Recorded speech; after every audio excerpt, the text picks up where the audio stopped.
করার চেষ্টা করব। আমরা এখনো এই কথাটি খুব বড় করে বলিনি, কিন্তু এটা আমরা আমাদের পরিস্থিতি নিয়েছি।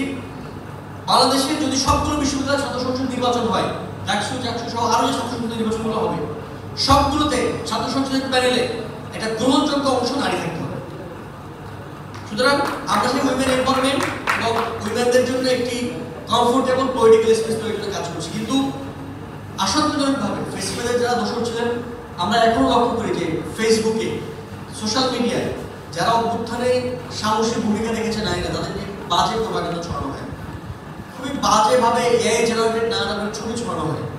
আমরা এরকম যতগুলো অভিযোগ পেয়েছি, সকল নারীদেরকে একটা হচ্ছে মেন্টালি সাপোর্ট দেওয়া, একটা হচ্ছে এটা লিগ্যাল অ্যাকশনে যাওয়ার জন্য সাপোর্ট দেওয়া, সকল সাপোর্ট আমরা নিশ্চিত করেছি।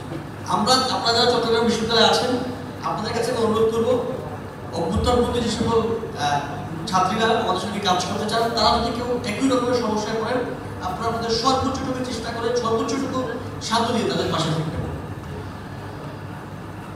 এরপরে আরেকটা প্রশ্ন অনেকবার এসেছে যে চট্টগ্রাম বিশ্ববিদ্যালয়ের কোরআন নিয়ে।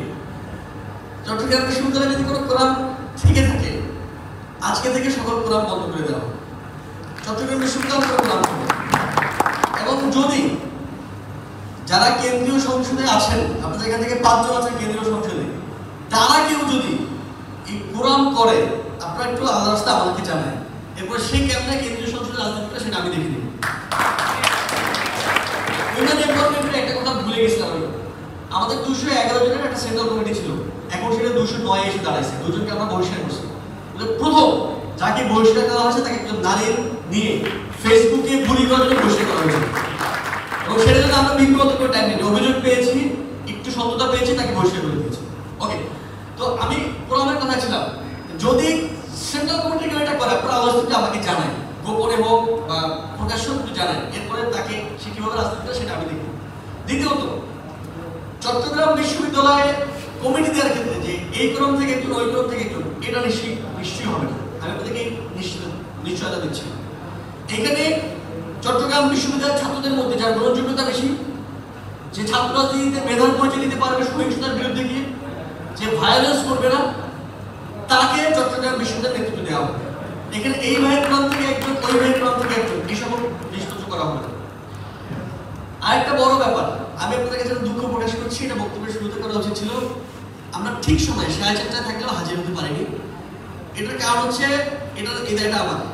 আমি আজকে সকালে ঘুমাইছি, এই দায়টা আমার না, আমি গত 2 রাত ঘুমাইনি, ওই ঘুমটা আজকে সকালে ঘুমানো আছে। সুতরাং এই জন্য আমারই আসতে একটু দেরি হয়েছে, হয়তো আমরা 4:30 প্রোগ্রাম 4:30 শুরু করতে পারতাম।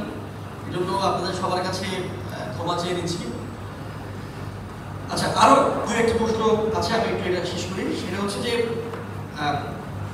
কেউ একজন আমাদের যে স্লোগান শিক্ষা ও মুক্তি নিয়ে কোন একজন প্রশ্ন করেছিলেন, যে আমরা শিক্ষা নিয়ে কি ভাবি, ঐক্য নিয়ে আমাদের ভাবনা কি, মুক্তির বিষয়ে আমাদের ভাবনা কি।